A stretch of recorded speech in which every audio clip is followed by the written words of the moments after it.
Good afternoon, everyone. Welcome back from lunch. My name is Eric Nelson. I am the United States Ambassador in Residence at the George C. Marshall European Center for Security Studies in Garmisch-Partenkirchen, Germany. And I have the honor to moderate the first panel of this edition of the Women, Peace, and Security Conference in Kosovo. Our panel is titled Voices Matter, a global call to end conflict-related sexual violence. President Osmani and her team have put together a fantastic conference for us again this year, and we have a wonderful start, and there's tremendous energy among all the partners in the room. We started with some very powerful voices, especially of women victims who speak for the victims and the most vulnerable when it comes to women, peace, and security. And President Osmani talked about how she wants this conference to be both looking at the past and looking forward.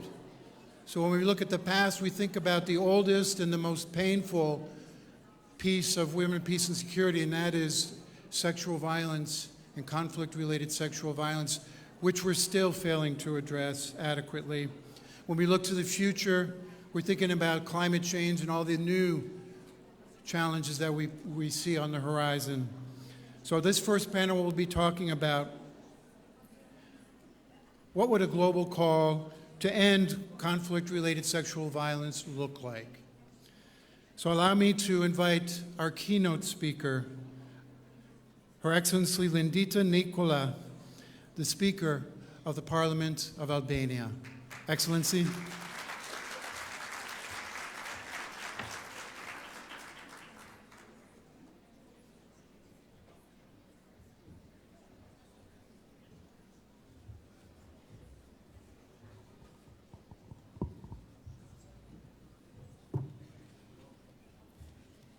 Honorable President Vjosa Osmani, Honorable Excellencies, Presidents, Ministers, Parliamentarians, and participants to this forum. Ladies and gentlemen, it is very significant to discuss these three topics: women, peace, and security. The three have a direct correlation where the contribution of women as a source of life and a factor of peace and security stands out. I thank President Osmani for this initiative in the framework of the Summit for Democracy, which is being implemented as a debate and work site in order to make the countries and our region a better place to live. For all people, ethnic and religious, majorities and minorities, women and men, young and old people, the rich and those in need, the strong and the weak, societies, communities, and individuals.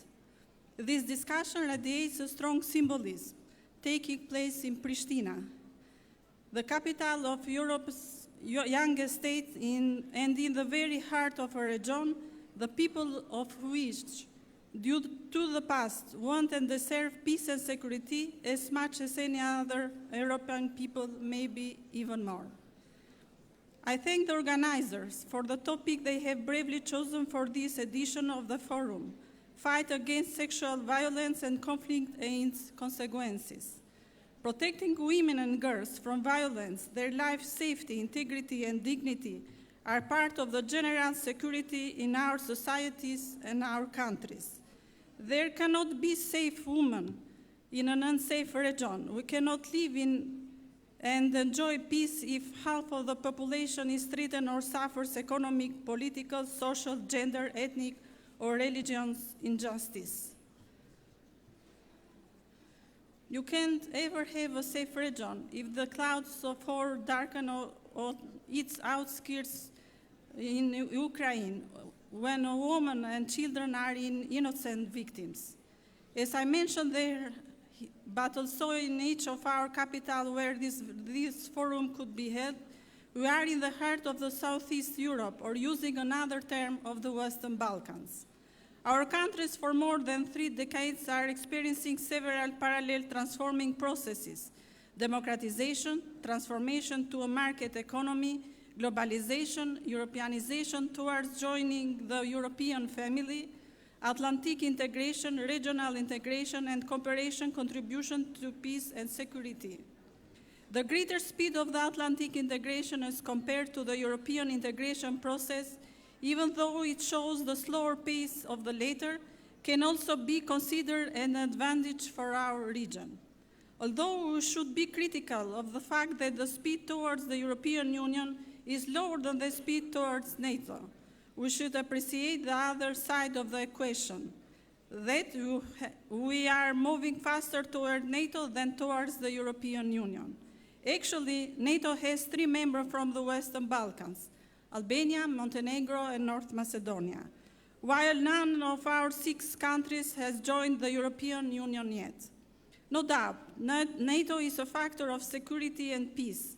This context also favors the security of the population, social, human, gender, even economic security. The fight against sexual violence and the protection of women and girls from it is an issue of concern in all our countries.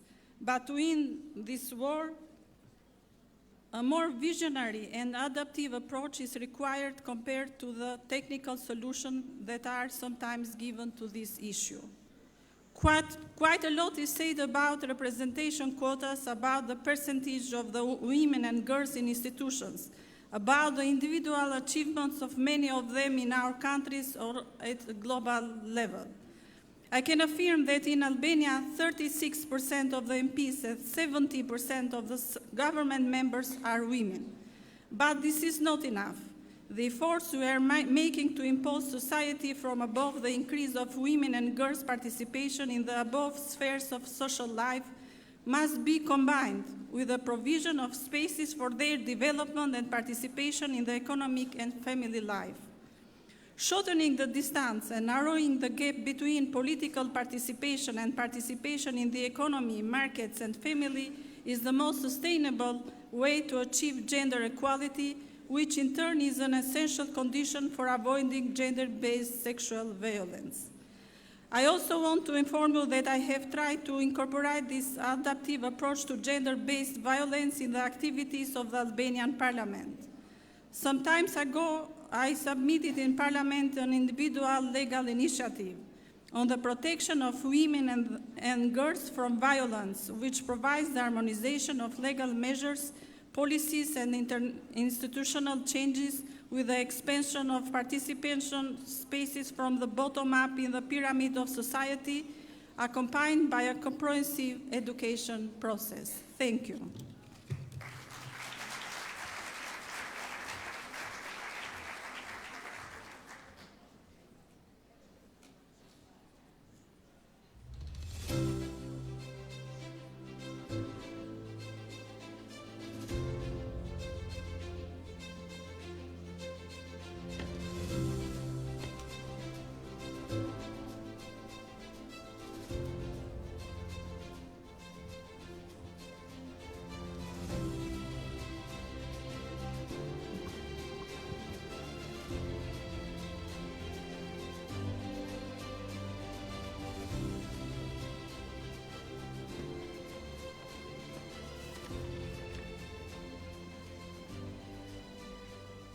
Let us continue our discussion this afternoon with the members of our panel. We will have participation from Irene Feline, the NATO Secretary General's Special Representative for Women, Peace, and Security.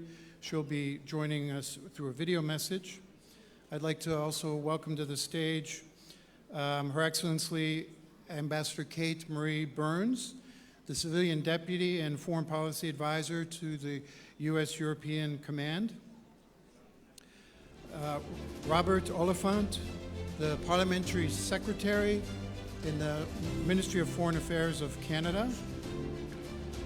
Abulena Haiju, the Minister of Justice of the Republic of Kosovo. And Marko Makovec, the Director and Deputy Managing Director of the European External Action Service.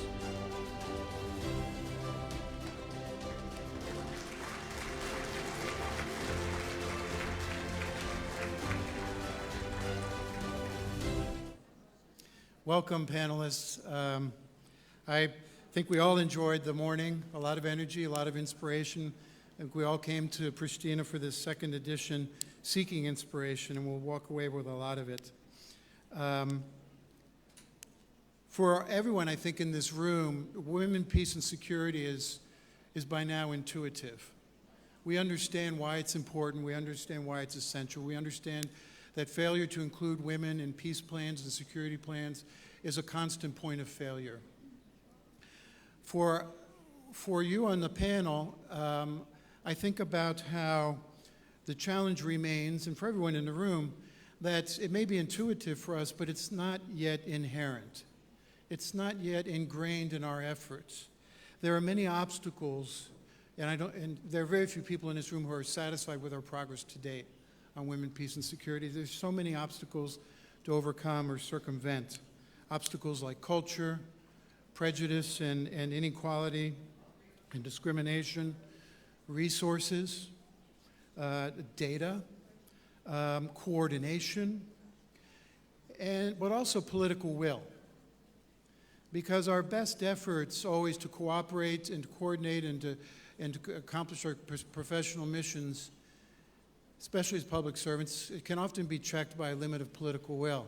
And all of our panel members today, I think of as dealing every day at that nexus of what is the political will that supports and advances women, peace, and security. So let's start. I'll start off the discussion with each panel member will give some introductory remarks. I'll just go in order.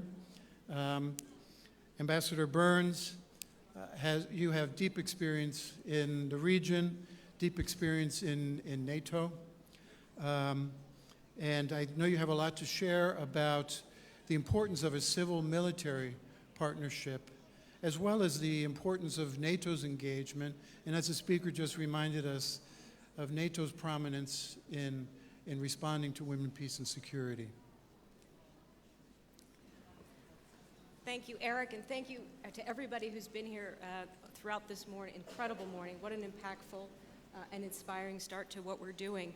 I really appreciate that introduction. So I have been working as a diplomat for 30 years, but I'm in a unique role right now as the civilian deputy to a U.S. military commander responsible for all of Europe.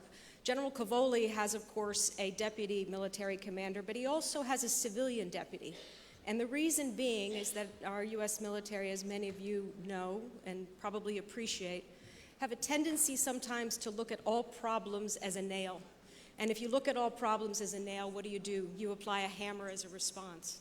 So part of my job as the civilian deputy is to make sure that at every level of our command, of our military planning, of our operations, exercises, and training, that we're thinking about the civilian perspective.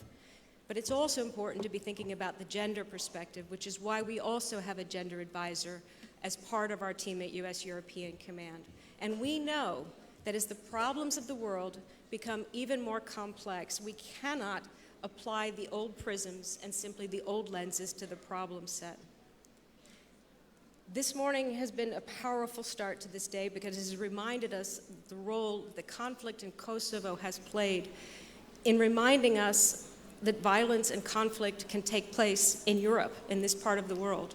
It also very much brought UN Security Council Resolution 1324 to the agenda, just as it brought NATO here to Kosovo. I think the inspiration, however, under President Mani's leadership and the many leaders and activists here in Kosovo today, is what's truly going to inspire us as we move forward and think about the challenges ahead. At U.S. European Command, we have a near-term, if you will, an immediate task, and that is to address the conflict that is happening because of Russia's unprovoked illegal invasion of Ukraine. It is hard to imagine that just less than a day's drive, or a little more than a day's drive from where we sit here today, we are seeing the kind of violence against women and children and civilian populations that we had hoped not to imagine here in Europe. The reports that we have seen from the Organization for Security and Cooperation in Europe, the UN Independent International Commission, are mind-blowing. Myriad cases of violence against women and children, the form of rape and even gang rape against the citizens is appalling. But we as an international community are trying to stand up and support them by first calling Russia to account, and secondly, helping Ukraine through our programs and opportunities. For the U.S. European Command, that means making sure that as we think through our security assistance support to Ukraine, we're also giving them the resources that they'll need to document what is happening, to eventually and hopefully provide some accountability and even maybe one day some reparations to the survivors of these horrible events. It also means making their society more resilient and supporting efforts to the NGOs and to the institutions of Ukraine to be prepared for the trauma that it poses not just on the survivors of conflict-related sexual violence, but on the families, the society, the long-term generational trauma that comes from a conflict like this. And we're looking at unique ways to use our security assistance and other support to strengthen these institutions, including through our Chaplains Corps, for example, helping to build out a program that can provide support to families. So there's a very immediate, near-term tasks that we have ahead of us. But there's also a more enduring task, and that is to make sure that as we approach all of our defense plans, we are taking not only that whole-of-government approach, that civilian-military approach, but we're making sure that our gender lens is very much at the heart of all of this. So that as we go to Washington in July to celebrate the 80th anniversary of NATO, we use this dire moment, this very grave moment, also as opportunity to talk about rebuilding the security architectures by rethinking security and putting some of these issues at the forefront. So I will stop there, and I very much look forward to the discussion and to this great panel. And again, thank you to President Osmani and her team, and to the wonderful women who shared their stories this morning. Your voices matter because they allow us to bring our voices to the table on your behalf.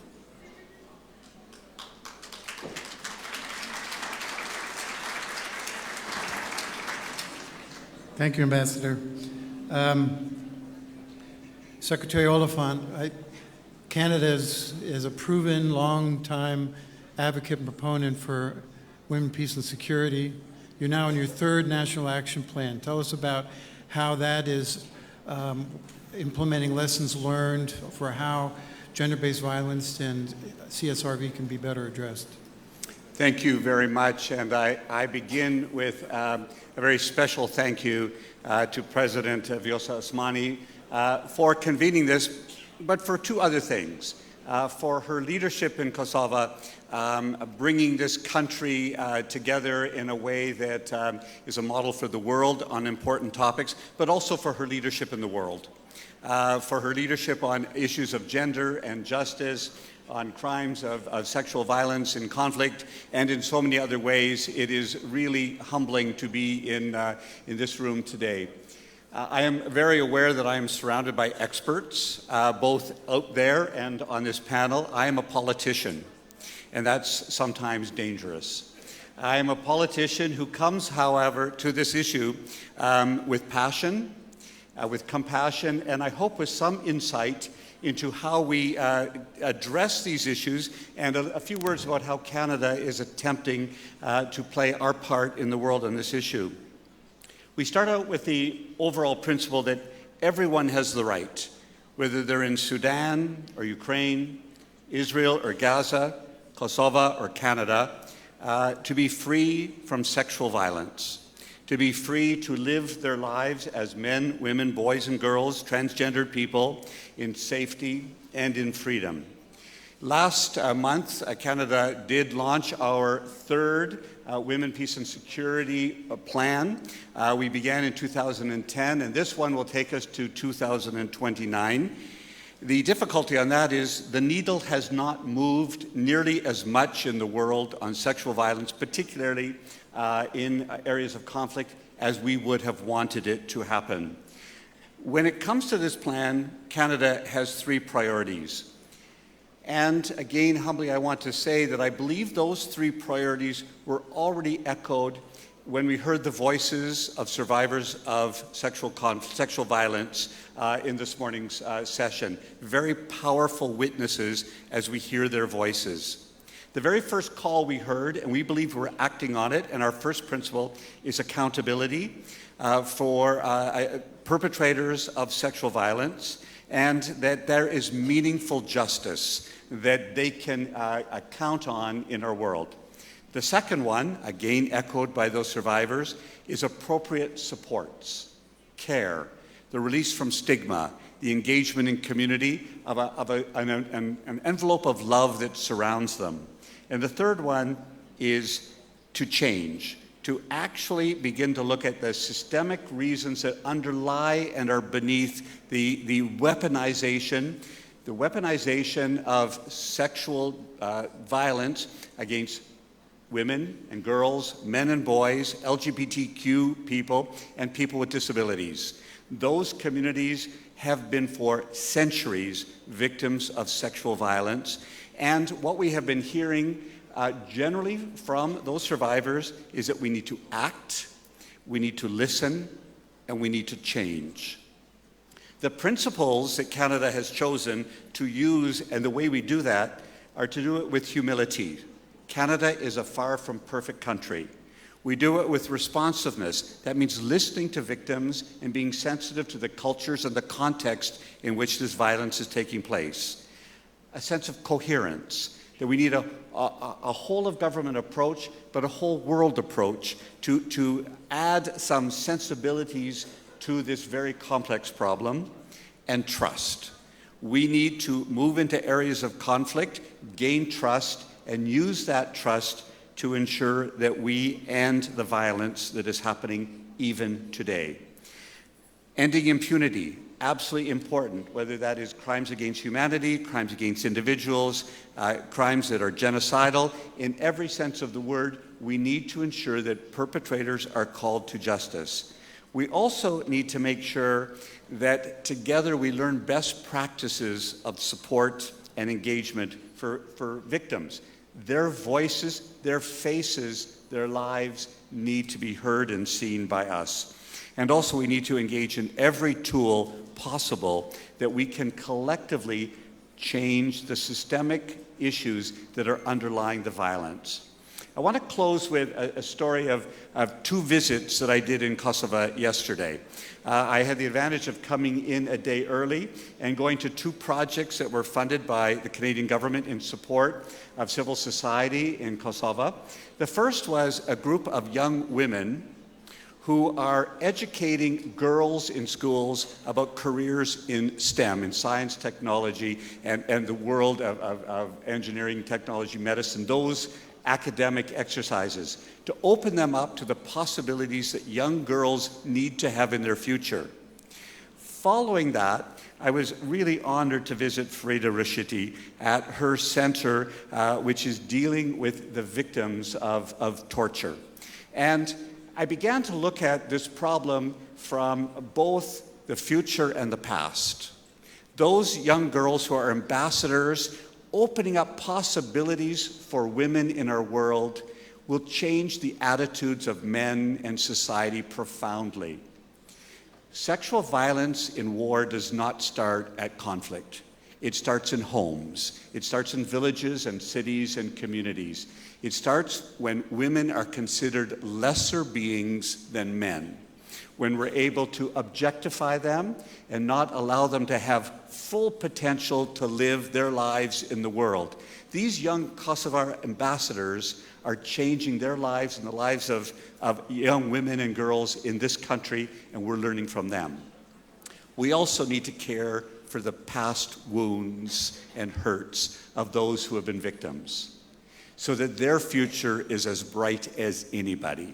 So moving from the past to the future, as a maybe sometimes naive politician, I believe the world is going to be better when it's put in the hands of those young girls and women who will tell us their story in new and exciting ways, and our world will change. Canada wants to be a part of it. Thank you for your parts in it.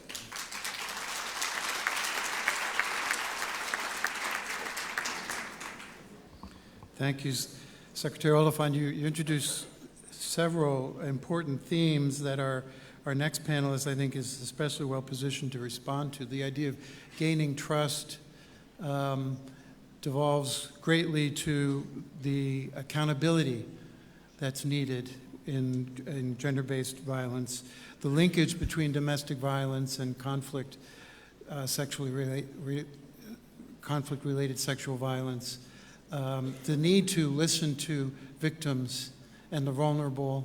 These are all issues that Minister Hajia has been confronting and attacking, especially in her role as National Coordinator for Protection from Domestic Violence and Gender-Based Violence. Tell us a little bit about what's working in your efforts and what you see as the remaining challenges.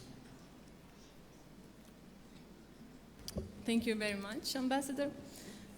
I will continue to speak in Albanian, and I just need to wait for it.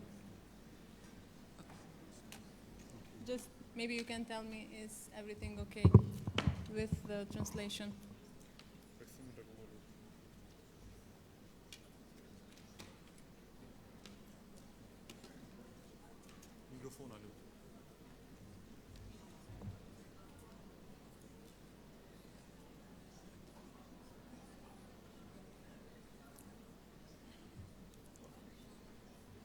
Now I think that everything is okay.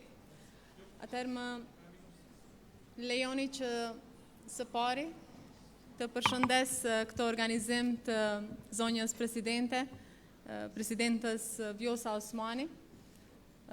Konsideroj që është jashtëzakonisht e rëndësishme që Republika e Kosovës të ketë organizime të tilla ku ka pjesëmarrës nga vende të ndryshme të botës me të cilët mund të shkëmbejmë përvojat e mira, të ndajmë sfidat dhe të shohim se çka mund të bëjmë më shumë në raport me adresimin e fenomeneve të cilat mund të shkatrojnë shoqëritë tona.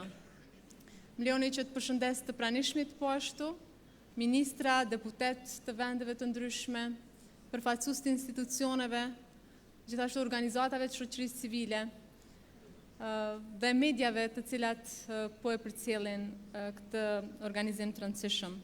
Më lejoni që vetëm shkurtimisht t'i adresoj disa çështje që ndërlidhen me adresimin e dhunës seksuale gjatë luftës, qoftë në Kosovë, por natyrisht bazuar edhe në praktikat e vendeve të tjera, por sigurisht edhe vetëm disa elemente në raport me përgjegjësinë time direkte që ndërlidhet edhe me adresimin e dhunës në familje. Siç besoj, pajtoheni me mua, luftrat apo konfliktet mbeten thellë edhe në ndikimin e tyre gjinor. Pra, duke i parë gratë dhe vajzat kryesisht në shënjestër, pra për dhunuar seksualisht. Dhe dhuna, veçanërisht dhuna seksuale ndaj grave dhe vajzave, është shkelje e rëndë e të drejtave, por edhe ka pasoja të rënda fizike, seksuale, mendore, dhe pasojat janë edhe të menjëhershme, por pasojat po ashtu janë edhe afatgjata, janë shkatruse, duke përfshirë raste edhe deri në vdekje. Dhe sigurisht që ndikon negativisht në mirëqenjen e përgjithshme të tyre, por edhe për shkak të stigmës që fatkeqësisht ende mbizotron në disa prej shoqërive tona, kjo i pengon që gratë jenë pjesë aktive në jetën shoqërore, pse jo dhe jetën politike. Dhe këtu më lejoni që të çmoj lart dy prej grave të cilat edhe sot janë në mesin tonë, të cilat kanë folur edhe publikisht për dhunën seksuale gjatë luftës, që është Vasfia dhe Shyretja, të cilat po bëjnë përpjekje maksimale edhe përmes organizatave që parafolsi e përmendi, sikur është KRCT-ja, por edhe organizatave tjera që të nxisin edhe gratë tjera që të flasin për përjetimet e dhimbshme që i kanë pas gjatë periudhës së luftës në Kosovë, sepse nuk është faji i tyre që ato janë dhunuar seksualisht. Unë do të tregoj pak edhe për përvojën në Kosovë, por megjithatë konsideroj që gjatë këtyre dekadave, sidomos dekadës së fundit, dhunimet seksuale apo dhunimeve seksuale gjatë luftës apo konflikteve është kushtuar vëmendje më e madhe, mund të konsiderojmë. Por dalim te aspekti i drejtësisë që edhe parafolësit e përmendën, sepse sipas disa vlerësimeve, vetëm 37% e përdhunimeve të raportuara ndiqen penalisht. Dhe studime tjera kërkimore vlerësojnë se vetëm 14 deri në 18% e raportimeve seksuale apo sulmet e çdo lloji çojnë në ndjekje penale. Kemi këtu edhe shembullin e Republikës Kosovës, për cilën ne jemi duke bërë përpjekje maksimale që ta ndryshojmë këtë gjendje, sepse vetëm së fundi kemi pas dënimin e parë për një rast të dhunës seksuale gjatë luftës në Kosovë.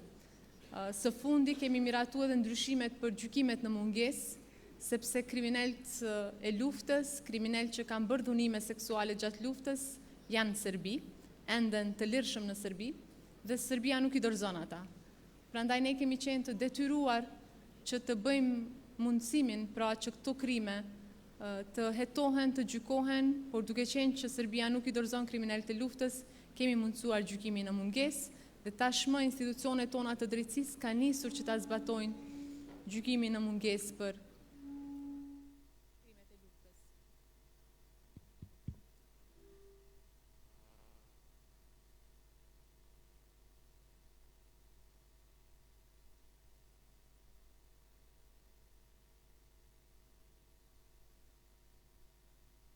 It's normal.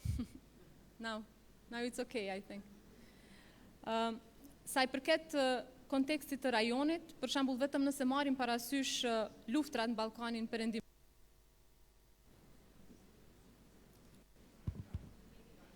Po për këtu s'pom hapet mikrofoni, tash është okay.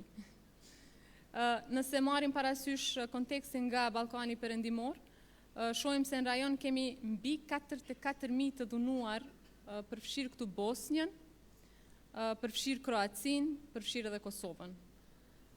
Pra mbi 44.000 të dhunuar seksualisht. Këtu përfshihen burra e gra, përfshihen fëmijë, pleq, grashta zëna, kështu që statistika sillen që mbi 70.000 apo 80.000 gra dhe burra dhunuar vetëm rajonin e Ballkanit Perëndimor apo të Evropës juglindore, pra i kemi nëse bazohemi në statistika.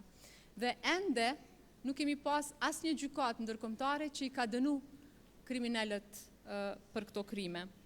Edhe në Kosovë, regjimi serb, domethënë ka përdorur dhunimin seksual si mjet, si krim, në fakt si mjet i luftës për dhunuar seksualisht gratë, për poshtruar ato dhe elemente tjera të cilat i kemi diskutuar sigurisht disa herë. Kosova ka themeluar një komision në vitin 2017, komisioni që njeh statusin e personave të dhunuar gjatë luftës, ndonse me vonesë, por megjithatë tashmë e kemi të ngritur si komision dhe deri tani ky statusi është njohur 1553 personave gra dhe në anën tjetër 89 personave djem apo burra. Konsiderohet që në Kosovë kanë qenë rreth 20.000 persona të dhunuar gjatë luftës, por ne jemi duke u angazhuar me presidentën Osmani, me kryeministrin, me kryetarin e kuvendit, me organizatat e shoqërisë civile, me institucione tjera, që t'i nxisim gratë që të aplikojnë për njohje të statusit të personave të dhunuar, sepse siç e përmenda nuk është faji i tyre që ato janë dhunuar seksualisht.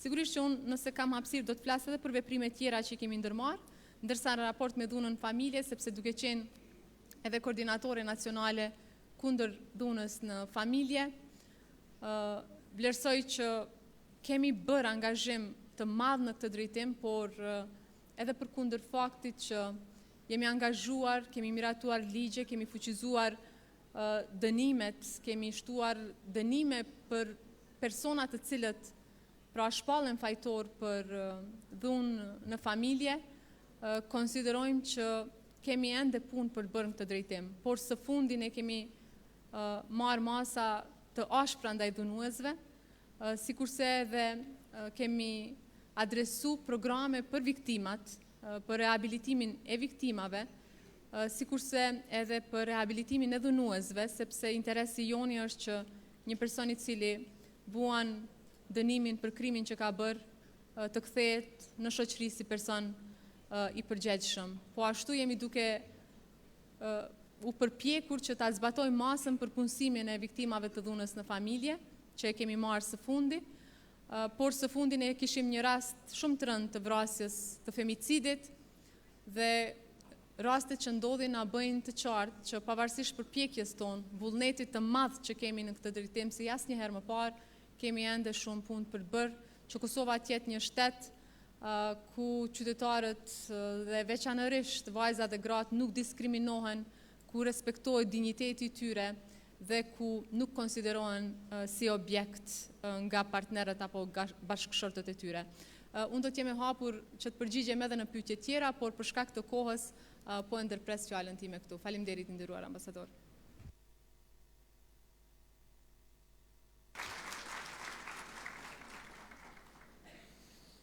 Director Makovets, you have a lot to share with us, I think, especially from the multilateral perspective of how do countries come together and cooperate to, especially for the European Commission, to build capacity, to establish standards within the Union, but also to build capacity among partner nations, and to be an advocate globally for progress against gender-based violence and conflict-related sexual violence. Tell us about how the EAS and the European Commission and European Union are trying to focus their efforts. Thank you, Mr. Ambassador. First of all, let me express my honor to be here with you on behalf of High Representative for Foreign Policy, Joseph Borrell, and also my privilege to be part of this conference, to be part of this powerful group led by President Osmani, and to try to somehow contribute to all your endeavor here as regards the gender equality and protection of women in the conflicts. Now, I'm also honored and privileged to be part of this panel because it is our shared and common value. Gender equality is one of the core EU values, and we share it also with Kosovo and with all of you who are here in this room. Because in the EU, we consider gender equality, economic empowerment of women, and elimination of all gender-based conflicts as the core of our foreign actions, external actions, and they are also preconditions for safety, peace, security and prosperity all over the world, and especially in this region.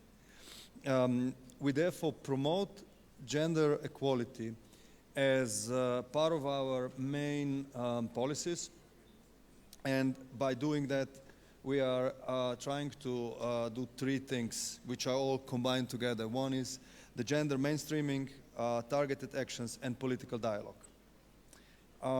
Especially now when the war returned to Europe, it is extremely important that increasing pushbacks on women's rights and gender equality, be it in Ukraine, be it in Iran, Iraq, or Afghanistan, are safeguarded and promoted, and our shared values are commonly and together properly addressed, using our commitments within the multilateral forum and respecting the UN in its core, especially the UN Security Council Resolution 1253. In the EU, we have introduced a very robust gender equality framework, which is based on two main things: on the Gender Action Plan, the third edition, and on the strategy on women, peace, and security that started in 2018 and foresaw the commitment of the EU to contribute to the involvement of women more in decision-making processes and promote inclusive dialogue and negotiation process. This is also a very important part of the EU enlargement as the gender equality is in its very core of a transformative power of enlargement that we want to introduce to all our candidate countries and countries with the European perspective. The second document is Gender Action Plan. My colleagues prepared me a lot of details on that, but I will just say one important thing for this panel. This Gender Action Plan will provide or will enable us to have more than 85% of all new external action policies having gender equality as a main objective or as a principal objective until 2025. This is what we have committed to do, and this is what we will do. With this, we are also having two other strains where first we want to start with ourselves. So we have significantly improved the number of women and IGTBI people in our senior management structures, but also as the ambassadors abroad, and we will continue that. Also trying to improve and increase the number of women in the missions and operation, but as we noticed, this is a little bit long-term process because we need to adapt all the logistics in the world that has been dominated by men for quite some time. And then I would like to mention two more things. One is on our strong commitment to address the causes and consequences of the conflict-related sexual violence, especially in Ukraine, which we're trying to do through our civilian CSDP mission support, supporting the investigation and prosecution of the conflict-related sexual violence. And the second thing is already mentioned program, the EU-funded program of gender-sensitive transition and justice, especially through the establishment of the Committee for Kosovo Verification Commission for the verification of the status of survivors of sexual violence during the war. As it has been mentioned, more than 1,500 victims already passed through this program, and what we are trying to do is to continue with the program and also to make it more transparent and enlarge the program also to the period after the 20th of June in order to include much more victims into this program, because we feel it's really important for the society and it's important for the broader region. I would stop here for the moment. And thank you very much for the participation, and I would like to be open for any questions or any comments on this regard. Thank you very much.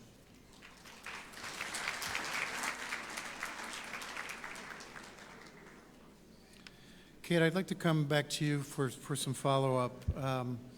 Speaker Nicola talked about the role that NATO plays in this region, that this region can be proud that there are 3 new members of the NATO alliance. That's real progress. NATO should be has a key responsibility to play in WPS. You talked about NATO's intervention here to end the incredible inhumanity of the war in the 90s. And today in Ukraine, we're reminded of, and we're challenged again. I've heard you say, we should not accept that combat-related sexual violence is a part of war. Talk a little bit more about how do we take that out of the accepted equation? So I think 2 big questions there.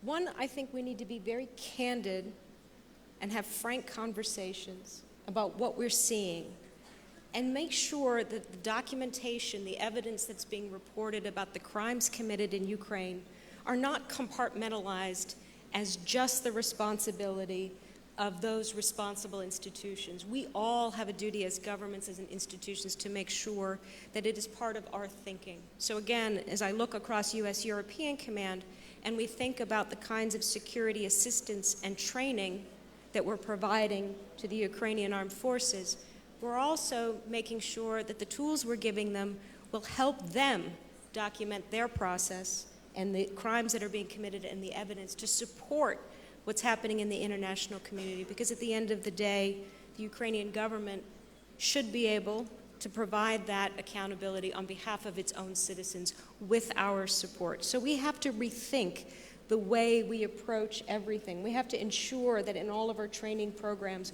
we're sensitizing our armed forces to what happens in conflict and what happens as a result of conflict. It may be that at times when we're doing military operations and activities, that violence is not taking place in the moment, but it's very much a part of the community in which we're operating. We need to understand that environment as we move forward.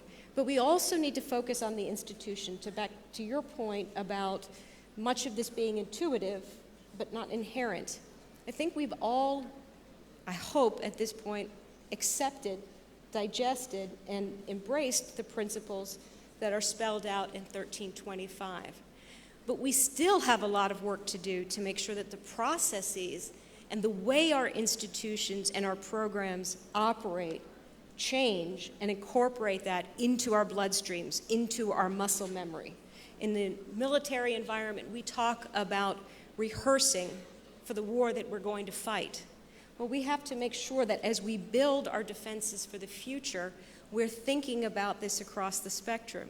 We also have to make sure that our entire civilian populations and citizens understand what we mean by security. And security is much more than your military defenses. And if we're going to be able to be secure and resilient across our critical infrastructure, across our societies and our communities, we're going to need the power of all of our populations. One of the #1 issues that we talk about in our security assistance and cooperation programs with countries across Europe is the need to recruit and retain new talent for the armed forces. Well, guess what? Some of the best talent as technologists, as logisticians, as communicators, as planners, and operators are women. And unless we are able to recruit them into our effort, we are not going to have that whole of society view. So when we look at NATO and what it is trying to accomplish, and I know Irene would talk about this if she were here and part of this panel, is ensuring that as we come out of the 80th anniversary, as we look at a NATO that is in many ways reborn and reformed by the recent conflict that we've seen, that we now make sure that those processes are fulfilling the vision of the principles that were espoused in 1325. You raised some really powerful points, which I think and remind me how valuable I find the title of our conference, Rethinking Security. That you talk about how we exercise, we prepare, and we plan for security and for a military confrontation. And that planning is only as good as your imagination and to defend and deter. Well, you cannot have total defense without women. You cannot have resilience without women. A country cannot protect itself, a community cannot protect itself without women, and without addressing and incorporating the voices of any vulnerable and marginalized group. So that challenge of rethinking, I think everyone in this room understands that women need to be part of this equation. But this, again, it needs to be intuitive beyond our congregation here of believers. Women have to be at the table. Their voices have to be heard, and we want them at the table. And they may be heard, but they also those voices need to be heeded. So this is a big challenge, and it's certainly, as a veteran of many WPS discussions, I always want to emphasize WPS is not women's work. WPS is leaders' work. WPS is citizens' work. We can't expect women to suddenly fill the gap. We need to recognize that if you don't have women as part of the response, you will fail again and again. And it's not a question then of just if we can only do this if we have new resources. We keep learning that we fail because we fail to address gender issues. So how do we, all of us who are in this business, every public servant, every peace officer, address these issues Conferences like these, I think, are wonderful for bringing us together and thinking about and rethinking security. You mentioned, too, that I would say justice begins with documentation, especially in the case of Ukraine. That's a great opportunity for me to bring it back to the minister to talk a little bit more about domestic violence. Just last week in the U.S., there were some headlines that reminded us of domestic violence in the U.S. O.J. Simpson passed away. His trial in the 90s was a hallmark moment for many in America to consider victims of domestic violence and the failure to protect them. And in the U.S., we went through the Me Too movement with raising our awareness about how women are too often assaulted and accosted and discriminated against. Yet in the U.S., we see also domestic violence rising since the pandemic. So I want to hear more from the minister about this. If we can't protect women in peacetime from domestic violence, we'll never succeed in wartime. Faleminderit edhe një herë për mundësinë. Leoni që para se të dalë tek pyetja që ndërlidhet me aspektin e dhunës në familje, mendoj që është e rëndësishme edhe çka u tha nga parafolësit kryesisht për drejtsinë tranzicionale, sepse kur flasim për viktimat, natyrisht që duhet ta kemi parasysh që si institucione duhet i adresojmë nevojat që kanë viktimat, dhe në këtë drejtim Republika e Kosovës është në fazat pothuajse përfundimtare të votimit të strategjisë për drejtsinë tranzicionale, që në thelb ka për qëllim mbështetjen për viktimat e luftës, por po ashtu në veçanti për viktimat apo të mbjetuarat e dhunës seksuale. Dhe përveç aspektit të drejtësisë që po pajtohemi të gjithë që është shumë i rëndësishëm, mendoj që edhe aspekti i rehabilitimit të viktimave është po aq i rëndësishëm.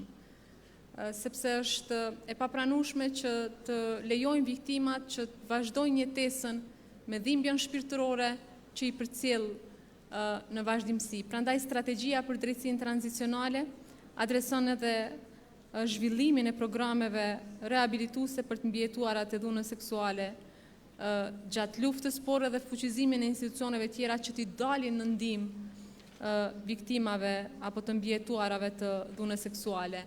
Një aspekt që unë do doja të adresoja dhe që mendoj që shtetet tjera nuk do duhet ta merrnin shembull Kosovën është vonesa. Ne tashmë po bëjmë punë shumë të madhe në adresimin e krimeve të luftës, por jemi më shumë se 2 dekada pas luftës. Prandaj edhe në Ukrainë, teksa po ndodhin dhunime seksuale, mendoj që veprimi më i mirë është që ato të trajtohen menjëherë dhe pa vonesa, sepse kriminalët mbahen mend, dihen emrat e tyre, dëshmitarët i kujtojnë mirë dhimbjen që i ka përcjellur në vazhdimsi kur ka ndodhur ai krim, dhe në Kosovë ka ndodhur që dëshmitarët kanë vdekur dhe s'ka pas drejtësi. Prandaj unë mendoj që në këtë aspekt duhet që të shërbejmë që vendet tjera t'i adresojnë pa vonesa këto krime. Ndërsa tek dhuna në familje, konsideroj që sidomos kohëve të fundit, ne kemi marrë përsipër si qeveri përgjegjësinë që kemi. Sepse në të kaluarën, natyrisht që nuk ka qenë një qasje e tillë. Në të kaluarën ka pas një përpjekje që dhuna në familje të shihet si diçka private, si një problem familjar që duhet të mbetet brenda mureve të shtëpisë. Në momentin kur qeveria ka marrë përgjegjësinë dhe çdo ditë angazhohet së pari që të raportohet dhuna në familje, që ajo të mos mbetet e heshtur, dhe së dyti që secili institucion në Republikën e Kosovës, përfshirë këtu policia, sidomos prokuroria dhe gjykata, t'i adresojnë përgjegjësitë që kanë, sikurse edhe qendrat për punë sociale, strehimore që strehojnë viktimat e dhunës, Besoj që këto janë dy aspekte jashtëzakonisht të rëndësishme. Pra, një rast i dhunës në familje mund të raportohet vetëm në qoftë se viktima e din që e ka mbështetjen e shtetit. Mirë po në anën tjetër, nëse viktima e sheh që nuk e ka mbështetjen e shtetit, thjesht nuk do të raportoj këtë rast të dhunës në familje. Prandaj, i gjithë fokusi jonë është që të ketë raportime të rasteve dhe të ketë drejtësi për këto raste. Mund të them që tashmë duket që ka lëvizje pozitive nga institucionet, duket që po e marrin më shumë seriozisht adresimin e përgjegjësive që kanë, por ama duhet pajtohemi që veprimet të cilat janë neglizhente ndaj këtyre rasteve që ndodhin nga institucionet, i dekurajojnë viktimat që të raportojnë rastet dhe i trimrojnë dhunuesit, që ata të vazhdojnë me veprimet e tyre të dhunshme dhe të cilat përfundojnë me fatalitet. Aspekti i edukimit është i rëndësishëm, parafolsi e përmendi më herët edhe tek bursat STEM, pavarësia ekonomike po ashtu është jashtëzakonisht e rëndësishme, prandaj e përmenda aspektin e punësimit të viktimave të dhunës, sepse konsiderojmë që kur viktimat e dhunës pavarësohen ekonomikisht, konsideroj që ato janë më të forta, që t'i dalin në balë çfarëdo tendence për të cenuar dignitetin e tyre. Një aspekt tjetër që është që e shoh që na përcjell në vazhdimsi, konsideroj që Kosova është në një tranzicion ku gratë çdo ditë më shumë po vedisohen për shkak edhe të fushatave të shumta vedisuese dhe nuk po pranojnë që ato të diskriminohen në familje, as në çështjen e pronës, as në çështjen e trashëgimisë, as në çështjet e punësimit, të shkollimit. Dhe kur ka një vedisim shoqëror, në këtë rast të vajzave dhe grave, në anën tjetër ka një nxitje të në fakt një acarim të burrave që nuk dëshirojnë që kjo gjendje me ndryshu.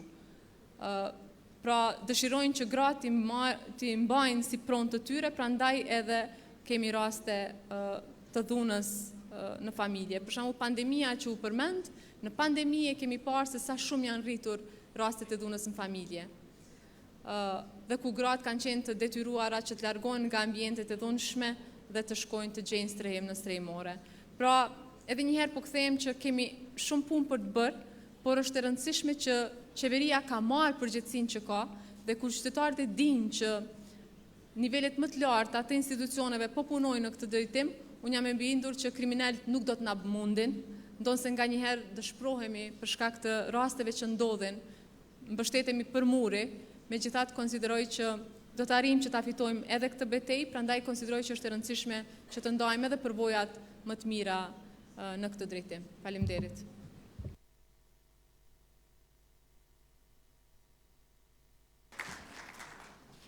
We've quickly used up our hour, but I want to give an opportunity for Robin Marco to have a last word. Getting back to our panel title, Voices Matter, your last thoughts on why voices matter to the Government of Canada and to the European Union. I begin, I think, where the last two speakers have taken us, and that is listening to the voices of women from Kosovo have taught us lessons. And those lessons have to do now with Ukraine and illegal invasion by Russia into Ukraine and the importance of collecting real-time evidence. So there are two aspects of that. One is to have, Canada is supporting the Office of the Prosecutor, the International Criminal Court, and the Criminal Court's investigations, but you can't wait. You can't wait 10, 20, or 30 years. You have to do it right then to get real evidence to protect the victim's future for their recognition as well as for accountability. But the other part of that is that when you're collecting evidence in real time, you're the eyes and ears on the ground, which hopefully act as some deterrents for military operations that are doing sexual violence in the moment of that combat. Backing up from that, training soldiers. One of Canada's role has been to train soldiers in Ukraine since the illegal annexation of Crimea. Over 30,000 soldiers have been trained in Ukraine, and part of that was gender-based violence training, so that they are not only not doing it, but they're watching for evidence that it's happening. So we have learned, sadly, tragically, but one of the things that I have learned in my life in working with victims of violence is that part of their healing and restoration is helped by knowing it won't happen again. We can't turn back the clock on the violence that they have been subject to, but we can make a difference for people in the future, for women and girls, boys and men in the future who will be less subject to that violence. Hopefully that is a healing word to the victims of violence in Kosovo.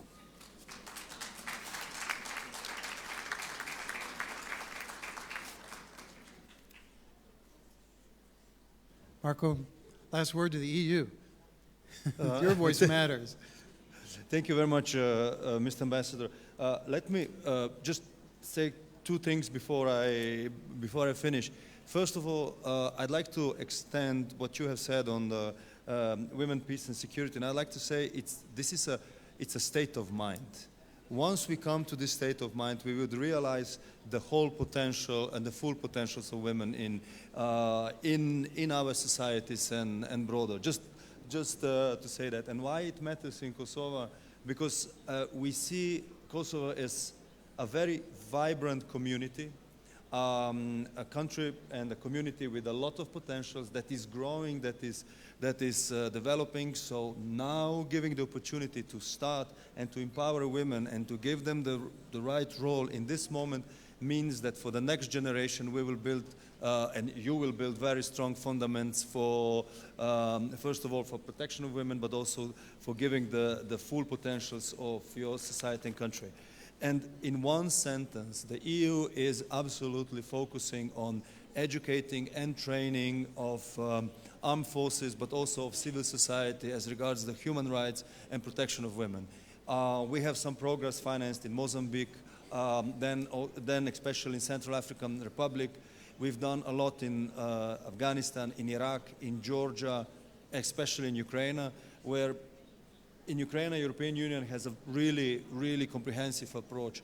From being a leading or an agent in an upcoming hybrid court on atrocities done in Ukraine to providing equipment, funds and support to the society, as well as with EUMM mission, which not only provides training for the troops, but also knowledge and understanding of society, and gender equality and participation of women in the conflict is one of the essential things. And it is one of the gender action plan that I before that mentioned, and is one of the 85% of the policies that we are introducing in our external service. I could continue, but let me just finish that it is the core value for the EU, and I'm very privileged and happy that we share this core value also with Kosovo and with everybody who is here, and I hope we will continue that way also in the future. Thank you very much.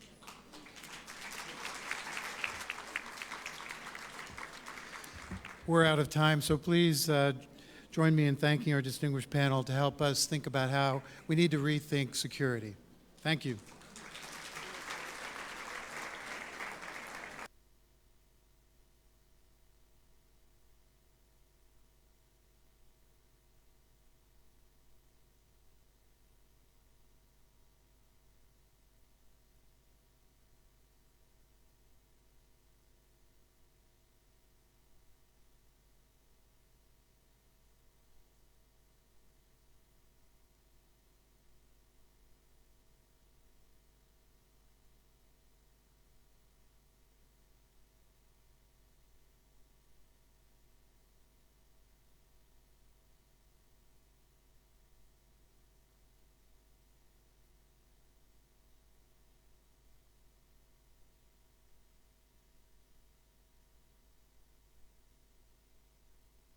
Excellencies, distinguished colleagues, as we approach the 25th anniversary of UN Security Council Resolution 1325, the world is witnessing the highest number of violent conflicts since World War II. Moreover, we are confronted with a rise in security challenges such as climate change and disruptive technologies that transcend borders.